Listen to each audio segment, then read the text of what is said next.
ನಾನು doctor DP. Ramesh, Ayurveda ವೈದ್ಯ. ಕಳೆದ 30 ವರ್ಷದಿಂದ ಪಂಚಗವ್ಯ ಚಿಕಿತ್ಸೆಯನ್ನು ನೀಡ್ತಾ ಬಂದಿದ್ದೀನಿ. ಇವತ್ತು ಕ್ಯಾನ್ಸರ್ ಅಂತಕ್ಕಂಥದ್ದನ್ನು ಇಡೀ ಜಗತ್ತಲ್ಲಿ ಒಂದು ಮಾರಣಾಂತಿಕ ಕಾಯಿಲೆ ಆಗಿರೋದ್ರಿಂದ ಇದೊಂದು ದೊಡ್ಡ ಸಮಸ್ಯೆಯಾಗಿ ಪರಿಗಣಿಸಿರುವಂಥದ್ದು ನಾವು ನೋಡ್ತಾ ಇದ್ದೀವಿ. ಇವತ್ತು WHO ಅಂತ ಸಂಸ್ಥೆಯಲ್ಲಿ ಇವತ್ತು ಇದಕ್ಕೆ ಚಿಕಿತ್ಸೆ ಇಲ್ಲ, ಪರಿಹಾರ ಇಲ್ಲ ಅನ್ನುವಂಥದ್ದನ್ನು ಇವತ್ತು ನಾವು ನೋಡ್ತಾ ಇದ್ದೀವಿ. ಈ ದೃಷ್ಟಿಯಲ್ಲಿ ಇದಕ್ಕೆ ಪರಿಹಾರ ಅಂದರೆ ಇವತ್ತು ಜಗತ್ತಲ್ಲಿ ಕ್ಯಾನ್ಸರ್ ರೋಗಿಗಳು ಎಷ್ಟು ಸಫರ್ ಆಗ್ತಾ ಇರುವಂಥದ್ದು, ಎಷ್ಟು ನೋವಿನಿಂದ ಬಳಲ್ತಾ ಇರುವಂಥದ್ದನ್ನು ಕೂಡ ಇವತ್ತು ನೋಡ್ತಾ ಇದ್ದೀವಿ. ಇದಕ್ಕೆ ಪರಿಹಾರವನ್ನು ಹುಡುಕೋದಕ್ಕೆ ಅನೇಕ ವೈದ್ಯಕೀಯ ಕ್ಷೇತ್ರಗಳಲ್ಲಿ ಅನೇಕ ವೈದ್ಯಕೀಯ ಪದ್ಧತಿಗಳು ಕಾರ್ಯದಲ್ಲಿ ತೊಡಗಿವೆ. ಆ ದೃಷ್ಟಿಯಲ್ಲಿ ಇವತ್ತು ನಮ್ಮ ಪೂಜ್ಯ ಶ್ರೀ ಅದೃಶ್ಯ ಕಾಡಸಿದ್ದೇಶ್ವರ ಸ್ವಾಮೀಜಿಯವರ ನೇತೃತ್ವದಲ್ಲಿ ಇವತ್ತು ಸಿದ್ಧಗಿರಿ ಆಯುರ್ಧಾಮ ಕನ್ನೇರಿ ಮಠ ಇಲ್ಲಿ ಇವತ್ತು ಕ್ಯಾನ್ಸರ್ ಉಪಚಾರ ಕೇಂದ್ರವನ್ನು ಹೊಲಿಸ್ಟಿಕ್ ಅಪ್ರೋಚ್ ಅಂದರೆ ಎಲ್ಲ ಮಾನ್ಯತೆ ಪಡೆದಂಥ ವೈದ್ಯಕೀಯ ಪದ್ಧತಿಗಳೊಂದಿಗೆ ಇವತ್ತು ಕ್ಯಾನ್ಸರ್ಗೆ ಪರಿಹಾರವನ್ನು ಹುಡುಕುವಂಥ ಕ್ಯಾನ್ಸರ್ ಪೇಷಂಟ್ಗಳಿಗೆ ಪರಿಹಾರವನ್ನು ಕೊಡುವಂಥ ದೃಷ್ಟಿಯಲ್ಲಿ ಈ ಕಾರ್ಯದಲ್ಲಿ ಇವತ್ತು ತೊಡಗಿದೆ. ಆ ದೃಷ್ಟಿಯಲ್ಲಿ ಇವತ್ತು ಕನ್ನೇರಿ ಮಠದ ಸಿದ್ಧಗಿರಿ ಆಯುರ್ಧಾಮ ಕನ್ನೇರಿ ಮಠದಲ್ಲಿ ಇವತ್ತು ಕ್ಯಾನ್ಸರ್ ಉಪಚಾರ ಕೇಂದ್ರ ಇವತ್ತು ಪ್ರಾರಂಭ ಆಗಿ ಕಳೆದ ತಿಂಗಳಿಂದ ನಡೀತಾ ಇದೆ. ಇದರ ಉಪಯೋಗವನ್ನು ಜನರಿಗೆ ಕೊಡೋ ದೃಷ್ಟಿಯಿಂದ ಇದಕ್ಕೆ ಅನೇಕ ಕ್ಯಾನ್ಸರ್ ರೋಗಿಗಳು ಇದರಿಂದ ಬಳಲ್ತಾ ಇರೋದು ನೋಡ್ತಾ ಇರೋದ್ರಿಂದ ಇದಕ್ಕೆ ಪರಿಹಾರವನ್ನು ಹುಡುಕುವಂಥ ಕಾರ್ಯದಲ್ಲಿ ಇವತ್ತು ಕನ್ನೇರಿ ಮಠ ಅತ್ಯಂತ ಒಂದು ಪ್ರಮುಖವಾದಂಥ ಕಾರ್ಯದಲ್ಲಿ ಇವತ್ತು ತೊಡಗಿದೆ, ಪರಿಹಾರ ಹುಡುಕೋ ದೃಷ್ಟಿಯಲ್ಲಿ. ಇವತ್ತು ಕ್ಯಾನ್ಸರ್ ಅಂದರೆ ಇವತ್ತು ನಾವು ಮುಂಚೆ ಏನೋ ಒಂದು ಯಾವುದೋ ಊರಲ್ಲಿ ನಾವು ಒಂದು ಹಳ್ಳಿಲಿ ಅಥವಾ ಊರಲ್ಲಿ ಹಿಂಗೆ ನೋಡ್ತಾ ಇದ್ವಿ. ಆದರೆ ಕ್ಯಾನ್ಸರ್ ಅಂತಕ್ಕಂಥದ್ದು ಇವತ್ತು ಒಂದು ಸಾಮಾನ್ಯ ರೋಗ ಆಗಿದೆ. ಅಂದರೆ ಇವತ್ತು ಪೇಷಂಟು ಅಥವಾ ಜನ ಇವತ್ತು ನಾವೇನೋ ಸಾಮಾನ್ಯವಾಗಿ ನಾವು ಓಡಾಡ್ತಾ ಇದ್ದೀವಿ ಅಷ್ಟೇ.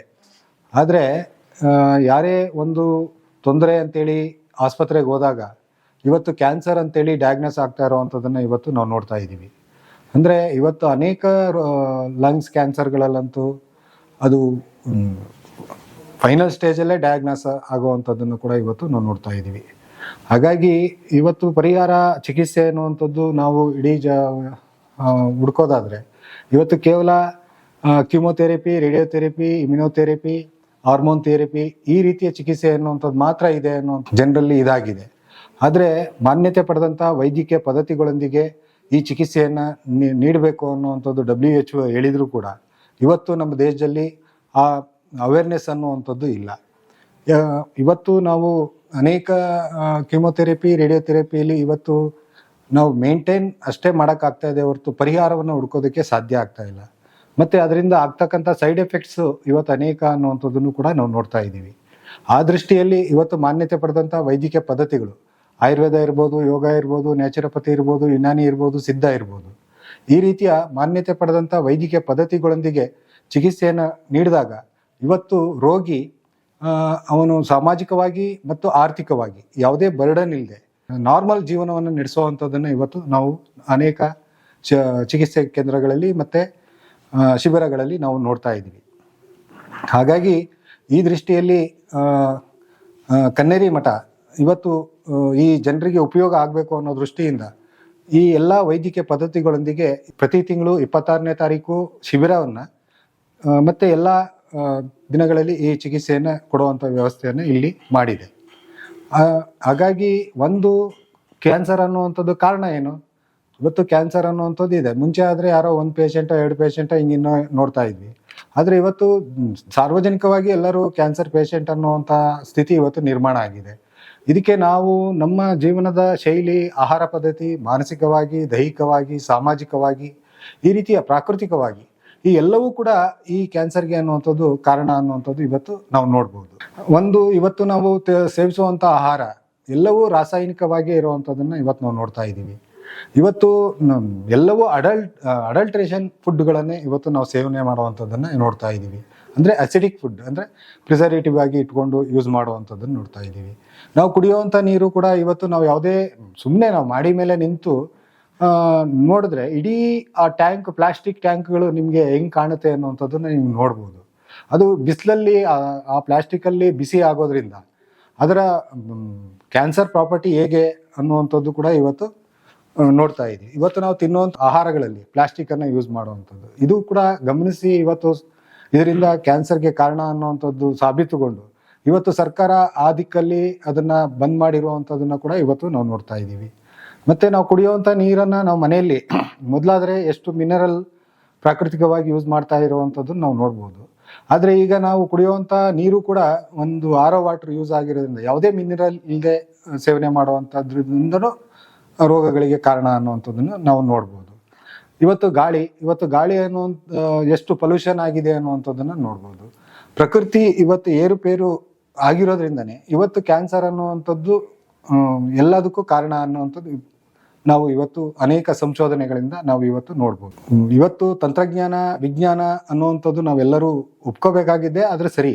ಆದರೆ ನಾವು ಕಂಪಲೇಷನ್ ಅನ್ನುವಂಥದ್ದು ಏನಾದ್ರು ಮಾಡೋದಾದ್ರೆ ಇವತ್ತು ವಿಜ್ಞಾನ ತಂತ್ರಜ್ಞಾನ ಬೆಳೆದಿದೆ ನಿಜ, ಆದರೆ ವಿಜ್ಞಾನ ತಂತ್ರಜ್ಞಾನ ಬೆಳೆದಿದೆ ಅಂತ ಆದರೆ ಇವತ್ತು ರೋಗಗಳು ಕಡಿಮೆ ಆಗಬೇಕು, ಆಸ್ಪತ್ರೆಗಳು ಕಡಿಮೆ ಆಗಬೇಕು, ಔಷಧಿಗಳು ತಗೊಳ್ಳುವಂಥದ್ದು ಕಡಿಮೆ ಆಗಬೇಕು. ಆದರೆ ಇವತ್ತು ವಿಜ್ಞಾನ ತಂತ್ರಜ್ಞಾನ ಬೆಳೆದಿದೆ ಅಂತೇಳಿ ಇವತ್ತು ಆಸ್ಪತ್ರೆಗಳು ಜಾಸ್ತಿ ಆಗ್ತಾ ಇವೆ, ರೋಗಗಳು ಜಾಸ್ತಿ ಆಗ್ತಾ ಇವೆ, ಔಷಧಿಗಳು ಇವತ್ತು ಆಹಾರ ಮೊದಲಾದರೆ ಟಿಫನ್ ಕ್ಯಾರಿಯರಲ್ಲಿ ಆಹಾರಗಳನ್ನು ತೊಗೊಂಡೋಗೋರು, ಈಗ ಔಷಧಿಗಳನ್ನು ಟಿಫನ್ ಕ್ಯಾರಿಯರಲ್ಲಿ ತೊಗೊಂಡೋಗುವಂಥ ಸ್ಥಿತಿ ಇವತ್ತು ನಿರ್ಮಾಣ ಆಗಿದೆ. ಇವತ್ತು ನಮ್ಮ ಹತ್ರ ಬರುವಂಥ ಪೇಷಂಟ್ಗಳನ್ನು ನೋಡಿದ್ರೆ ಆ ಕ್ಯಾರಿಯರಲ್ಲಿ ಇಟ್ಕೊಂಡ್ಬರ್ತಾ ಇದ್ದಾರೆ. ಇವತ್ತು ಬೆಳಿಗ್ಗೆ ತಿಂಡಿಗೆ ತಿನ್ನುವಂಥದ್ದು, ಮಧ್ಯಾಹ್ನ ಊಟ, ಸಾಯಂಕಾಲಕ್ಕೆ, ರಾತ್ರಿಗೆ ಅನ್ನುವಂಥ ಈ ರೀತಿಯ ಔಷಧಿಯನ್ನೇ ತಿನ್ನುವಂಥ ಸ್ಥಿತಿ ಇವತ್ತು ನಿರ್ಮಾಣ ಆಗಿದೆ. ಇವತ್ತು ಸರಿ ಇವೆ ಔಷಧಿಗಳು ಬೇಕು, ಆದರೆ ಔಷಧಿಗಳು ತಿನ್ನುವಂಥದ್ದೇನು ಇವತ್ತೆಲ್ಲವೂ ಕೂಡ ನಾವು ಲೈಫ್ ಲಾಂಗ್ ಟ್ರೀಟ್ಮೆಂಟ್ ಮಾಡ್ಕೊಂಡ್ಬಿಟ್ಟಿದ್ದೀವಿ. ಲೈಫ್ ಲಾಂಗ್ ಟ್ರೀಟ್ಮೆಂಟ್ ಇವತ್ತಿರುವಂಥದ್ದೇನು ಎಲ್ಲವೂ ಶುಗರ್ಗೆ ಲೈಫ್ ಲಾಂಗ್ ಟ್ರೀಟ್ಮೆಂಟ್, ಥೈರಾಯ್ಡ್ಗೆ, ನೀವು ಯಾವುದೇ ಲಂಗ್ಸ್ ಅಸ್ತಮಾ ಇರ್ಬೋದು, ರೊಮೆಟೈಡ್ ಆರ್ಥೆಟಿಕ್ಸ್ ಇರ್ಬೋದು, ಈ ರೀತಿಯ ಲೈಫ್ ಲಾಂಗ್ ಟ್ರೀಟ್ಮೆಂಟ್ ಔಷಧಿಗಳನ್ನು ಸೇವನೆ ಮಾಡೋದ್ರಿಂದ ಅದರ ಸೈಡ್ ಎಫೆಕ್ಟ್ಸ್ ಏನು ಅನ್ನುವಂಥದ್ದು ಇವತ್ತು ನಾವು ನೋಡಬೇಕಾಗುತ್ತೆ. ಇದು ಹೆಂಗಾಗಿದೆ ಅಂದರೆ ಒಂದು ತೊಗೊಂಡ್ರೆ ಒಂದು ಫ್ರೀ, ಅಂದರೆ ಒಂದು ರೋಗಕ್ಕೆ ಔಷಧಿ ತೊಗೊಂಡ್ರೆ ಇನ್ನೊಂದು ರೋಗ ಫ್ರೀ ಅನ್ನೋ ಥರ. ಹಾಗಾಗಿ ಈ ದೃಷ್ಟಿಯಲ್ಲೂ ಕೂಡ ಇವತ್ತು ಸರ್ಕಾರಗಳು ಮತ್ತು ಸಮಾಜ ಎಲ್ಲವೂ ಕೂಡ ಯೋಚನೆ ಮಾಡುವಂಥ ಅವಶ್ಯಕತೆ ಇದೆ. ಇದಕ್ಕೆ ನಾವು ಆಲ್ಟರ್ನೇಟಿವ್ ವೈದ್ಯಕೀಯ ಪದ್ಧತಿಗಳನ್ನು ಇವತ್ತು ನಾವು ಹುಡುಕುವಂಥ ಅವಶ್ಯಕತೆ ಇದೆ. ಉದಾಹರಣೆಗೆ ನಿಮ್ಗೆ ಹೇಳೋದಾದರೆ ಇವತ್ತು ದೀರ್ಘಕಾಲಿಕ ರೋಗ ರೊಮೆಟೈಡ್ ಆರ್ಥೆಟಿಕ್ಸ್ ಒಂದು ಎಕ್ಸಾಂಪಲ್ ಸಿಂಪಲ್ ಹೇಳೋದಾದರೆ ಇವತ್ತು ರೊಮೆಟೈಡ್ ಆರ್ಥೆಟಿಕ್ಸ್ ಅಥವಾ ಆಸ್ಟ್ರೋ ಆರ್ಥೆಟಿಕ್ಸ್, ಇದಕ್ಕೆ ನೀವು ಕೇವಲ ಲೈಫ್ ಲಾಂಗ್ ಇದಕ್ಕೆ ಟ್ರೀಟ್ಮೆಂಟ್ ಇರುವಂಥದ್ದು ಕ್ಯಾಲ್ಸಿಯಮ್ಮು, ಪೇನ್ ಕಿಲ್ಲರು, ಸ್ಟೆರಾಯ್ಡಲ್ಲಿ ಆಗಿಲ್ಲ ಅಂದರೆ ಸರ್ಜರಿಯಲ್ಲಿ ಎಷ್ಟು ಪರ್ಸೆಂಟೇಜು ಅನ್ನುವಂಥದ್ದು ನೋಡಬೇಕಾಗಿರೋವಂಥದ್ದು. ಇದಕ್ಕೆ ಕೇವಲ ಒಂದು 3 ತಿಂಗಳಲ್ಲಿ ವಾಸಿ ಮಾಡ್ಕೊಳ್ಳುವಂಥ ಔಷಧಿ ಇದ್ರೂ ಕೂಡ, ಅಂದರೆ ಮನೆಯಲ್ಲೇ ನಾವು ಅದನ್ನು 100% ವಾಸಿ ಮಾಡ್ಕೊಳ್ಳುವಂಥ ಔಷಧಿಗಳಿದ್ರೆ, ಔಷಧಿ ಅಂದರೆ ಏನು, ಕೇವಲ ದೇಶೀಯ ತಳಿಯ ಹಾಲು ಅರ್ಧ ಗ್ಲಾಸ್ ನೀರು, 1 ಪಿಂಚ್ ಅರಿಶಿನ ಪುಡಿ, 1 ಚಮಚ ತುಪ್ಪ, ಇದನ್ನು ಮಿಕ್ಸ್ ಮಾಡಿ ಡೈಲಿ 2 ಟೈಮ್ಸ್ ಯೂಸ್ ಮಾಡೋದ್ರಿಂದ ಇವತ್ತು ಕೇವಲ 3 ತಿಂಗಳಲ್ಲಿ ಅವರು 100% ಕ್ಯೂರ್ ಮಾಡ್ಕೊಳ್ಳೋವಂಥ ಇವತ್ತು ಬೇಕಿದ್ರೆ ನೀವು ಯಾವುದೇ ನಿಮ್ಮ ಮನೆಗಳಲ್ಲಿ ಎಕ್ಸಾಂಪಲ್ ಇವತ್ತೆಲ್ಲ ಮನೆಗಳಲ್ಲೂ ಮೊದಲಾದರೆ ಎಲ್ಲ ಏನು 40 ವರ್ಷ 60 ವರ್ಷ 70 ವರ್ಷಕ್ಕೆ ಬ್ಯಾಕ್ ಪೈನು ಜಾಯಿಂಟ್ ಪೈನು ಅನ್ನೋರು, ಈಗ ನೀವು ಬೇಕಾದ್ರೆ ಮುಂಚೆನೇ ನೀವು ವಿಟಮಿನ್ ಡಿ, ESR ಎಲ್ಲವನ್ನೂ ಚೆಕ್ ಮಾಡ್ಕೊಳ್ಳಿ.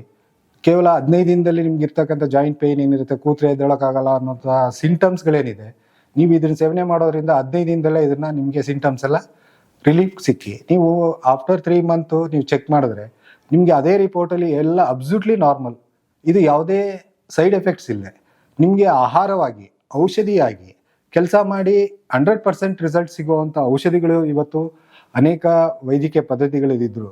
ಇದನ್ನು ನಾವು ಅದರ ಬಗ್ಗೆ ಯೋಚನೆ ಮಾಡದೆ, ಇದ್ರ ಬಗ್ಗೆ ನಾವು ಗಮನ ಕೊಡದೆ ಇವತ್ತು ನಾವು ವಿಜ್ಞಾನ ತಂತ್ರಜ್ಞಾನ ಅಂತೇಳಿ ಟ್ಯಾಬ್ಲೆಟನ್ನೇ ತಿನ್ಕೊಂಡು ಲೈಫ್ ಲಾಂಗ್ ತಿನ್ಕೊಂಡು ಒಂದಕ್ಕೆ ಇನ್ನೊಂದು ರೋಗ ಬರೆಸ್ಕೊಳ್ಳೋವಂಥ ಸ್ಥಿತಿ ಇವತ್ತು, ಮಾನಸಿಕ ಸ್ಥಿತಿ ಇವತ್ತು ನಮ್ಮ ದೇಶದಲ್ಲಿ ನಿರ್ಮಾಣ ಆಗಿದೆ. ಹಾಗಾಗಿ ಈ ದೃಷ್ಟಿಯಲ್ಲಿ ಸ್ವಾಮೀಜಿಗಳು ಅನೇಕ ಜನರಲ್ಲಿ ಜಾಗೃತಿ ಮಾಡುವಂಥ ಕಾರ್ಯ ಮಾಡ್ತಾ ಇದ್ದಾರೆ. ಈ ದೃಷ್ಟಿಯಲ್ಲಿ ಇವತ್ತು ಕ್ಯಾನ್ಸರ್ ಅನ್ನುವಂಥ ಮಾರಣಾಂತಿಕ ಕಾಯಿಲೆಗೆ ಇವತ್ತು ಆಯುರ್ವೇದ ಯಾವುದೇ ಮಾರಣಾಂತಿಕ ಕಾಯಿಲೆ ಚಿಕಿತ್ಸೆಯನ್ನು ನೀಡಬೇಕಿದ್ರೆ ಯಾವುದೇ ತ್ರಿದೋಷಗಳನ್ನು ನಾರ್ಮಲ್ಗೆ ತಗೊಳ್ಳದೆ ಯಾವುದೇ ಕಾಯಿಲೆಯನ್ನು ನಾವು ವಾಸಿ ಮಾಡೋದಕ್ಕೆ ಸಾಧ್ಯ ಇಲ್ಲ. ಹಾಗಾಗಿ ಆಯುರ್ವೇದದಲ್ಲಿ ಹೇಳ್ತಕ್ಕಂಥ ದಿನಚರ್ಯ, ಋತುಚರ್ಯ, ಆಹಾರ ಪದ್ಧತಿ, ಜೀವನ ಕ್ರಮಗಳನ್ನು ಅಡಾಪ್ಟ್ ಮಾಡಿಕೊಂಡು ಅದಕ್ಕೆ ಬೇಕಾಗಿರುವಂಥ ಸರ್ಜರಿ ಇರ್ಬೋದು, ಕಿಮೊಥೆರಪಿ ಇರ್ಬೋದು, ಅಥವಾ ಆಯುರ್ವೇದ ಯಾವುದೇ ಮಾನ್ಯತೆ ಪಡೆದಂಥ ಯೋಗ, ನ್ಯಾಚುರೋಪತಿ, ಆಯುರ್ವೇದ ಇವುಗಳ ವೈದ್ಯಕೀಯ ಪದ್ಧತಿಗಳೊಂದಿಗೆ ಕೊಟ್ಟಾಗ ನಾವು ಕ್ಯಾನ್ಸರ್ ಅಂತ ಪೇಷಂಟ್ಗಳು ಕೇವಲ 24, 30, 40, 50, 60 ಕಿಮೋ, ರೇಡಿಯೇಷನ್ನು ಮತ್ತೆ ಲೈಫ್ ಲಾಂಗು ಟ್ರೀಟ್ಮೆಂಟು ಟ್ಯಾಬ್ಲೆಟನ್ನು ತಿನ್ನೋ ಬದಲು ಇವತ್ತು ಕೇವಲ ಈ ಮಾನ್ಯತೆ ಪಡೆದಂಥ ಆಯುರ್ವೇದ ಪಂಚಗವ್ಯ ಚಿಕಿತ್ಸೆಗಳೊಂದಿಗೆ ಚಿಕಿತ್ಸೆಯನ್ನು ಕೊಟ್ಟಾಗ ಕೇವಲ 6-8 ಕ್ಯೂಮೋಥೆರಪಿಯಲ್ಲೇ ಇವತ್ತು ಪೇಷಂಟ್ ಯಾವುದೇ ಸೈಡ್ ಎಫೆಕ್ಟ್ಸ್ ಇಲ್ಲದೆ, ಆರ್ಥಿಕ ಬರ್ಡನ್ ಇಲ್ಲದೆ ಇವತ್ತು ನಾರ್ಮಲ್ ಲೈಫನ್ನು ನಡೆಸ್ತಾ ಇರುವಂಥದ್ದು ಇವತ್ತು ನಮ್ಮ ಕ್ಲಿನಿಕ್ಗಳಲ್ಲಿ, ಶಿಬಿರಗಳಲ್ಲಿ ನಾವು ನೋಡ್ತಾ ಇದ್ದೀವಿ. ಹಾಗಾಗಿ ಎಲ್ಲ ದೃಷ್ಟಿಯಲ್ಲೂ ಇವತ್ತು ಆಯುರ್ವೇದ ಸರ್ಕಾರ ಕೂಡ ಈ ದೃಷ್ಟಿಯಲ್ಲೂ ಕ್ರಮ ಕೈಗೊಳ್ಳುವಂಥ ಅವಶ್ಯಕತೆ ಇದೆ. ಎಲ್ಲ ಆಯುರ್ವೇದ ಕಾಲೇಜುಗಳಲ್ಲಿ, ಆಸ್ಪತ್ರೆಗಳಲ್ಲಿ ಈ ರೀತಿಯ ಹೊಲಿಸ್ಟಿಕ್ ಅಪ್ರೋಚ್, ಮಾನ್ಯತೆ ಪಡೆದಂಥ ವೈದ್ಯಕೀಯ ಪದ್ಧತಿಗಳೊಂದಿಗೆ ಕ್ಯಾನ್ಸರ್ ಚಿಕಿತ್ಸೆಯನ್ನು ನೀಡುವಂಥ ಉಪಚಾರ ಕೇಂದ್ರಗಳನ್ನು ತೆರೆಯುವಂಥ ಅವಶ್ಯಕತೆ ಕೂಡ ಇದೆ. ಆ ದೃಷ್ಟಿಯಲ್ಲಿ ಇವತ್ತು ಕನ್ನೇರಿ ಮಠದ ಸ್ವಾಮೀಜಿಗಳು ಮಹತ್ವದ ಕಾರ್ಯ ಇವತ್ತು ಸಮಾಜಕ್ಕೆ ಒಂದು ಕೊಡ್ತಾ ಇರುವಂಥದ್ದು ನಿಜಕ್ಕೂ ಶ್ಲಾಘನೀಯ ಅಂತಲೇ ಹೇಳ್ಬೋದು.